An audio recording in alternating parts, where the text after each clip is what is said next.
Bonjour à toutes et à tous. Vous êtes déjà ou vous allez être diplômé du MBA. Et je viens de me rendre compte qu'il y a un cours que j'aurais dû vous faire et que j'ai oublié de vous faire. Ça fait 18 mois qu'on vous explique que pour réussir, il faut du talent. Ça, vous le saviez déjà. Et bien évidemment, ça fait 18 mois qu'on vous explique que pour réussir, il faut du travail. Ça, si vous l'aviez oublié, on vous l'a rappelé. Il y a une chose qu'on avait oublié de vous dire, c'est que pour réussir, il faut de la chance. Et j'avais complètement oublié de vous faire le cours sur comment avoir de la chance. J'ai 5 minutes devant moi, je vais essayer de rattraper le temps perdu. Alors vous me direz, mais comment est-ce qu'on peut faire un cours sur la chance?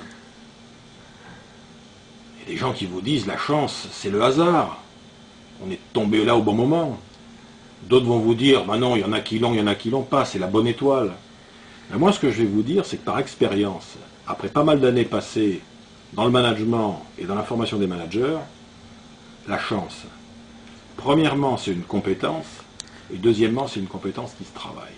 C'est-à-dire que ceux qui ont de la chance à répétition, ils en sont responsables, et ceux qui ont des coups durs et des coups de malchance à répétition, ils en sont aussi responsables. Parce que dans le fond, c'est quoi la chance, quand on regarde bien?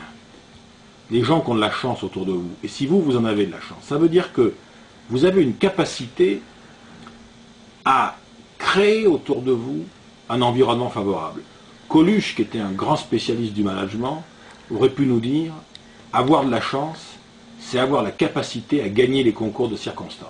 Eh bien, c'est exactement ce qu'on peut apprendre à faire dans le quotidien, du travail, en entreprise, dans la vie sociale, un peu partout.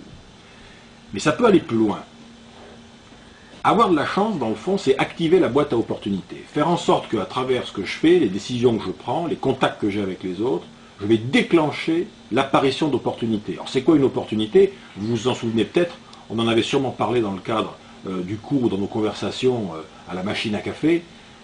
Alors, les opportunités, c'est trois choses. D'abord, les opportunités, c'est les bonnes rencontres. Rencontrer les bonnes personnes au bon moment. Mais les opportunités, c'est aussi ce que j'appelle moi les territoires. Aller sur les bons territoires. C'est les bons territoires du business, mais c'est aussi les bons territoires de la culture, les bons territoires géographiques, les bons territoires de la relation. Être sur le bon territoire. Et puis surtout, rencontrer des opportunités, c'est aussi être à l'écoute des bonnes demandes. C'est-à-dire, comme par hasard, celui qui trouve l'opportunité avec laquelle il va réussir, il a rencontré la bonne personne sur le bon territoire et il a répondu, ou en tout cas il s'est positionné comme étant celui ou celle qui pouvait répondre à la bonne demande. Alors vous me direz, mais d'accord, mais alors est-ce que ça peut se déclencher? En tout cas, ça peut s'aider. On peut aider ça. On peut aider ça avec 4 postures. La première posture, c'est déjà une posture de vigilance. C'est-à-dire de la curiosité. Celui qui vit dans la routine, généralement, rencontre très rarement des opportunités. Les opportunités détestent les systèmes qui tournent en rond. Savoir sortir de ses propres routines, c'est la première condition pour activer justement cette vigilance.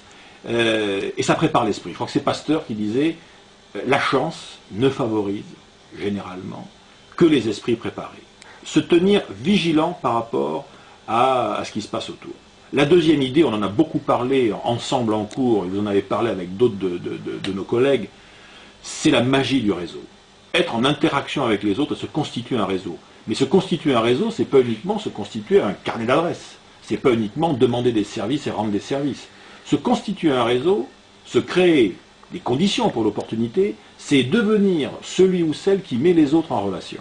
Celui qui crée les liens entre les autres. Celui qui aide les autres, d'ailleurs, à faire des choses. Je vous avais donné cette merveilleuse citation, je crois, de Pierre Doré, qui était le fondateur de l'Institut européen du leadership, et qui disait « La meilleure façon pour atteindre ses objectifs dans une organisation, c'est d'aider ceux dont on a besoin à atteindre les leurs. Donc c'est travailler en réseau. »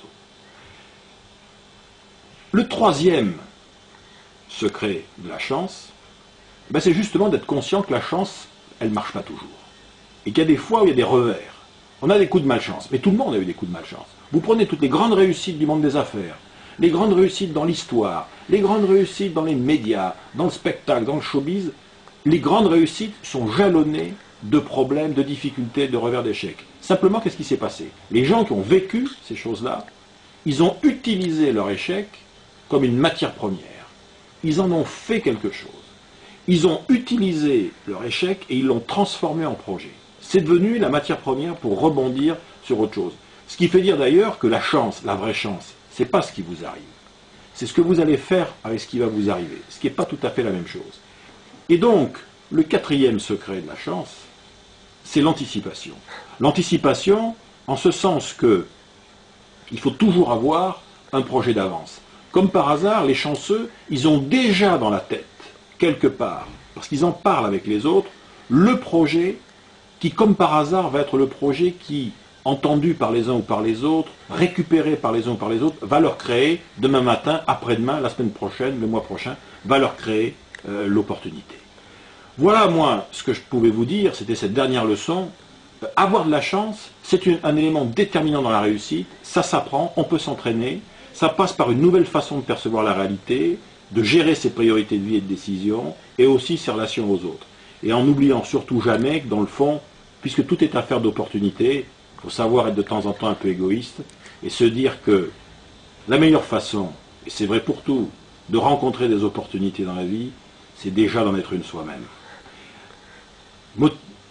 Réfléchissez à ça, méditez ça, salut à toutes et à tous, et bon vent pour le siècle qui vient.